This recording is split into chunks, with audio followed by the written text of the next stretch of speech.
Salam sejahtera semua. Nak dengar tak satu kisah tentang seorang budak lelaki namanya Nguyen. Umurnya pula dalam 23 tahun.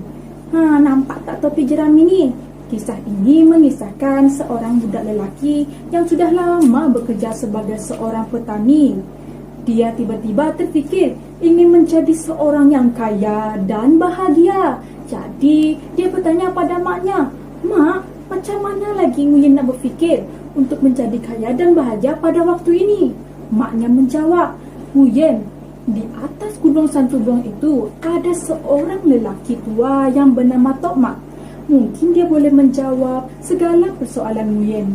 Nguyen ni bertekad tinggi untuk mengetahui jawapannya. Keesokan harinya, dia memulakan perjalanannya. Dalam perjalanannya, dia ternampak sebuah kampung yang tampaknya suram dan sebuah pohon besar tetapi tiada daunnya. Dan ada seorang lelaki tua yang duduk di bawah pohon itu. Namanya Tok Ketua. Tok Ketua ini nampak Nguyen lalu. Dia bertanya pada Nguyen, "Nak, kamu nak ke mana?" Nguyen menjawab, "Saya nak pergi ke Gunung Santubong tu. Nak jumpa Tok Mak." "Nak, boleh tak tolong tanyakan macam mana nak suburkan balik pohon ini?" Nguyen mengangguk dan meneruskan perjalanannya. Hari sudah lewat malam. Dia ingin tinggal di sebuah rumah yang usang ini. Rumah ini milik seorang nenek tua yang bernama Nek Dayang. Dia membawa Nguyen untuk tinggal bersama dan makan di dalam rumahnya. Dia bertanya, "Nak, nak ni nak ke mana?" Nguyen menjawab, "Nak pergi ke Gunung Santubong, jumpa Tok Mak." "Nak, boleh tak tolong tanyakan macam mana nak buat anak Nek senyum balik? Dia dah tak senyum lagi sejak ayahnya meninggal tahun lepas." Si Nguyen ini bersetuju dan pada keesokan harinya, dia pun memulakan perjalanannya.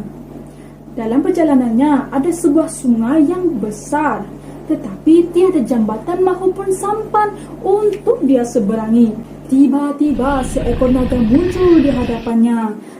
Siapa ingat tiada naga di dunia ini? Ada, tetapi naga ini bersembunyi. Dia tidak munculkan diri dan naga ini adalah satu-satunya yang tinggal di muka bumi ini.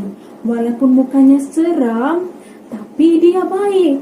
Dia tahu apa tujuan Nguyen untuk menyeberangi sungai itu. Jadi, kalau dia ingin menolong, Nguyen harus mengikut syaratnya.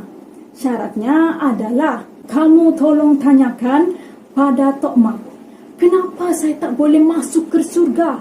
Ketika saya masuk ke surga, pintu surga tertutup.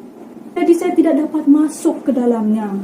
Si Nguyen ini bersetuju dan naga ini pun membawanya menyeberangi sungai itu.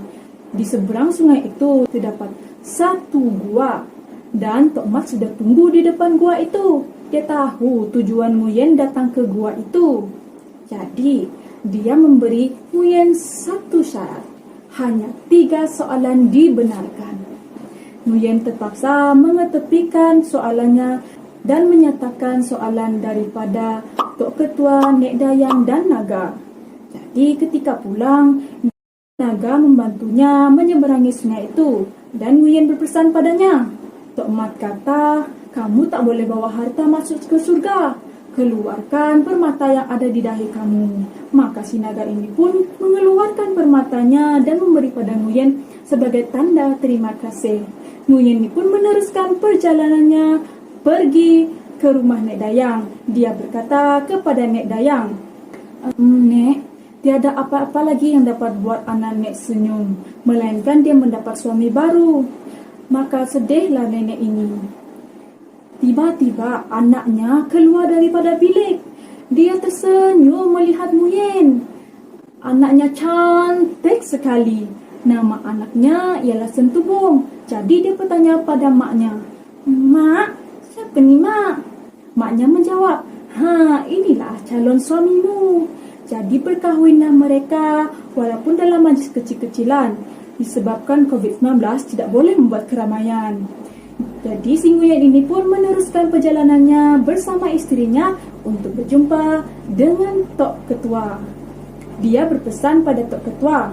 Kata Tok Mat, galilah tanah yang di bawah pohon itu kerana ada sesuatu yang disembunyikan oleh pencuri 2 tahun lepas. Jadi, Tok Ketua ini pun memanggil semua penduduk kampung untuk menggali di bawah pohon itu. Gali punya gali, mereka terjumpa banyak jonggong emas. Jonggong emas ini sebenarnya yang telah dicuri oleh pencuri 2 tahun lepas. Jadi, si Tok Ketua ini memberi 1 beg jonggong emas kepada Nguyen sebagai tanda terima kasih. Kemudian, Nguyen menyadarinya di dalam poketnya ada 1 permata. Dia membawa seorang isteri dan juga 1 beg jonggong emas. Dia menyadari bahawa untuk menjadi kaya dan bahagia, kita haruslah mengutamakan orang lain dengan menggembirakan mereka dan menolong mereka. Walaupun kita harus mengetepikan kehendak kita terlebih dahulu. Dah dapat tak moral yang daripada cerita ini? Sampai di sini saja cerita saya. Sekian, terima kasih.